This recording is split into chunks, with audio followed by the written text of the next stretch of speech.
ಜನವಸತಿ ಪ್ರದೇಶಕ್ಕೆ mining dumping ಜನರ ಬದುಕಿಗೆ ನೇರ ದಾಳಿ. ಚಳ್ಳಕೆರೆ ನಗರದಲ್ಲಿ ವಿರೋಧದ ಹಿನ್ನೆಲೆಯಲ್ಲಿ ಸ್ಥಳಾಂತರಗೊಂಡಿದ್ದ ಮೈನಿಂಗ್ ಡಂಪಿಂಗ್ ಕೇಂದ್ರವನ್ನು ಇದೀಗ ಮತ್ತೆ ಜನವಸತಿ ಪ್ರದೇಶಕ್ಕೆ ಹೊಂದಿಕೊಂಡಂತೆ ಸ್ಥಾಪಿಸಿರುವುದು ಸಾರ್ವಜನಿಕರ ಆಕ್ರೋಶಕ್ಕೆ ಕಾರಣವಾಗಿದೆ. ರಾಘವೇಂದ್ರ ಕಲ್ಯಾಣ ಮಂಟಪದ ಸಮೀಪ ರಾಜಕಾಲುವೆ ಬಫರ್ ಝೋನ್ನಲ್ಲಿಯೇ ಮೈನಿಂಗ್ ತ್ಯಾಜ್ಯ ಸುರಿಯಲಾಗುತ್ತಿದ್ದು, ಇದು ಕಾನೂನು ಉಲ್ಲಂಘನೆಯೇ ಎಂಬ ಪ್ರಶ್ನೆ ಎದ್ದಿದೆ. ನಗರದ ಮಳೆ ನೀರಿನ ಹರಿವಿಗೆ ಜೀವಾಳವಾದ ರಾಜಕಾಲುವೆ ಅಕ್ರಮ ಒತ್ತುವರಿ ಹಾಗೂ ಮೈನಿಂಗ್ ತ್ಯಾಜ್ಯದಿಂದ ಹಾಳಾಗುತ್ತಿದ್ದು, ಮಳೆಗಾಲದಲ್ಲಿ ಮನೆಗಳಿಗೆ ನೀರು ನುಗ್ಗುವ ಆತಂಕ ಎದುರಾಗಿದೆ. ಇತ್ತೀಚೆಗೆ ಕಾಟಪನಹಟ್ಟಿ ರೈಲು ನಿಲ್ದಾಣ ರಸ್ತೆಯಲ್ಲಿ ಮಳೆ ನೀರು ತುಂಬಿ ಸಂಚಾರ ಸ್ಥಗಿತಗೊಂಡಿರುವುದಕ್ಕೂ ಇದೇ ಕಾರಣ ಎಂದು ಸ್ಥಳೀಯರು ಆರೋಪಿಸಿದ್ದಾರೆ. ವಿಠಲ್ ನಗರ ಸೇರಿದಂತೆ ಹಲವು ಪ್ರದೇಶಗಳ ನಿವಾಸಿಗಳು ರಾಜಕಾಲುವೆ ಉಳಿಸಿ ಎಂದು ಆಗ್ರಹಿಸಿ ಅಕ್ರಮ ಒತ್ತುವರಿ ತೆರವುಗೊಳಿಸಿ ಮೈನಿಂಗ್ ಡಂಪಿಂಗ್ ಕೇಂದ್ರ ಜನವಸತಿ ಪ್ರದೇಶದಿಂದ ಸ್ಥಳಾಂತರವಾಗುವಂತೆ ಸಂಬಂಧಪಟ್ಟ ಅಧಿಕಾರಿಗಳಿಗೆ ಒತ್ತಾಯಿಸಿದ್ದಾರೆ. ಜನಜೀವ ಜಲ ಜೀವನದ ಮೇಲೆ ನಡೆಯುತ್ತಿರುವ ದಾಳಿಗೆ ಆಡಳಿತ ಯಾವಾಗ ಉತ್ತರ ಕೊಡಲಿ? ರಾಜಕಾಲುವೆ ಬಫರ್ ಝೋನ್ನಲ್ಲಿ ಮೈನಿಂಗ್ ಡಂಪಿಂಗ್ ಯಾಕೆ? ನಮ್ಮ ಮಕ್ಕಳ ಆರೋಗ್ಯಕ್ಕೆ ಹೊಣೆ ಯಾರು?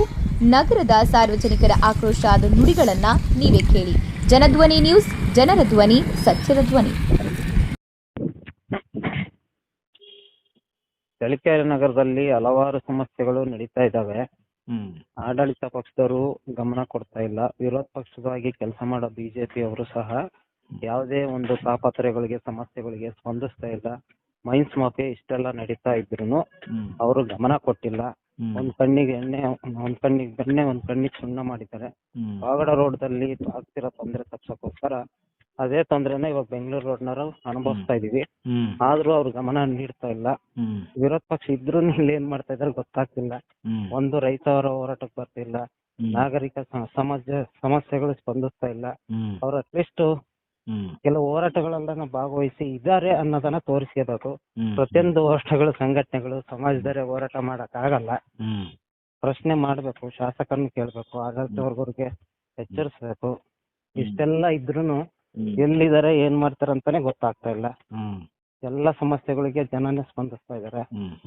ಅಧಿಕಾರಿಗಳಿಗೆ ಬಿಸಿ ಮುಟ್ಟಿಸ್ತಾ ಇಲ್ಲ. ಅಧಿಕಾರಿಗೆ ಹೇಳೋರು ಕೇಳೋರು ಯಾರು ಇಲ್ದಂಗಾಗಿದ್ದಾರೆ. ಇಷ್ಟೆಲ್ಲ ಇದ್ರೂನು ನಮ್ಮ ಬಿಜೆಪಿ ಪಕ್ಷದವರು, ನಮ್ಮ ದಳದ ಪಕ್ಷದವರು ಯಾರು ಎಲ್ಲಿದ್ದಾರೆ ಏನ್ ಮಾಡ್ತಾರ ಅಂತಾನು ಗೊತ್ತಾಗ್ತಿಲ್ಲ.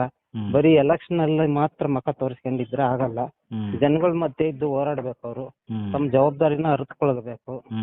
ಇಷ್ಟೆಲ್ಲ ಸಮಸ್ಯೆ ಇದ್ರೂನು ಏನು ಗಮನನೇ ಕೊಡ್ತಿಲ್ಲ. ಆದಷ್ಟು ಬೇಗ ಅವರು ಗಣಿ ಧೂಳಿದಾಗ ಊರೊಳಗಿತ್ತು, ಈಗ ಊರೊಳ ಹತ್ರ ಬಂದಿತ್ತು. ಈಗ ಹತ್ರ ಬಂದ ಇನ್ನೂ ಸಮಸ್ಯೆ ಆಗ್ಬಿಟ್ಟಿದೆ. ಕಣ್ಣಿಗೆ ಕಾಣ್ದಂಗೆಲ್ಲೋ ನಡೆಯಂತ ಗಣಿ ಮಾಫಿಯಾ ಇವತ್ತು ನಮ್ಗೆಲ್ಲ ಬೆಂಗಳೂರು ರೋಡ್ನಾಗ ರಾಜಾರೋಷವಾಗಿ ನಡೀತಾ ಇದೆ. ಬಹಳ ತೊಂದರೆ ಆಗ್ತಾ ಇದೆ ನಮ್ಗೆಲ್ಲ. ಶಾಲೆಗೆ ಹೋಗಿ ಬರೋ ಮಕ್ಕಳಿಗೆ, ಪೇರೆಂಟ್ಸ್ಗೆ ಲಾರಿಗಳು ಅಡ್ಡಡ್ಡ ನಿಲ್ಲಿಸ್ತಾ ಇದಾವೆ. ಒಂದು ಲಾರಿ ಪಾಸ್ ಆಗಕ್ಕೆ 5 ನಿಮಿಷ ಆಗುತ್ತೆ. ಇಷ್ಟೆಲ್ಲ ಸಮಸ್ಯೆ ಇದಾವೆ. ಗಣಿಗಳ ಬಗ್ಗೆ ಅಷ್ಟೆಲ್ಲ ಹೋರಾಟ ಮಾಡಿದ್ರು ಬಿಜೆಪಿಯವರು. ಫಲಶ್ರುತಿ ಮಾತ್ರ 0. ಅದೇ ಅಲ್ಲಿರೋ ತೆಗೆದು ಮೈನಿಂಗ್ ಇಲ್ಲ ಹಾಕಿದ್ರು. ಸಮಸ್ಯೆ ಬಗೆಹರಿದಿಲ್ಲ. ಮೈನ್ಸಿಂದ ಇನ್ನೂ ಬಹಳ